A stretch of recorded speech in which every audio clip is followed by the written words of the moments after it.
দয়া দিয়ে জান্নাত দিব, তুমি চাইলে আমল দিয়ে ঢুকবা, ঠিক আছে, তোমার আমল আর আমার যে দয়া দুইটার একটু মাপ দেই। তোমার 500 বছরের ইবাদত এক পাল্লায় রাখো।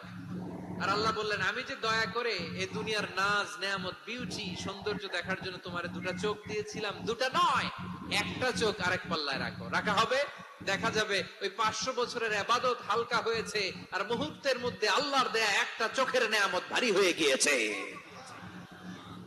আল্লাহ বলবেন, তোমার কথা মতো মাপ দেয়া হলো, এবার ফলাফল দেখো, হিসাব বলে তুমি এখন জাহান্নামে যাবা, go to the hell fire, যাও এবার জাহান্নামে যাও।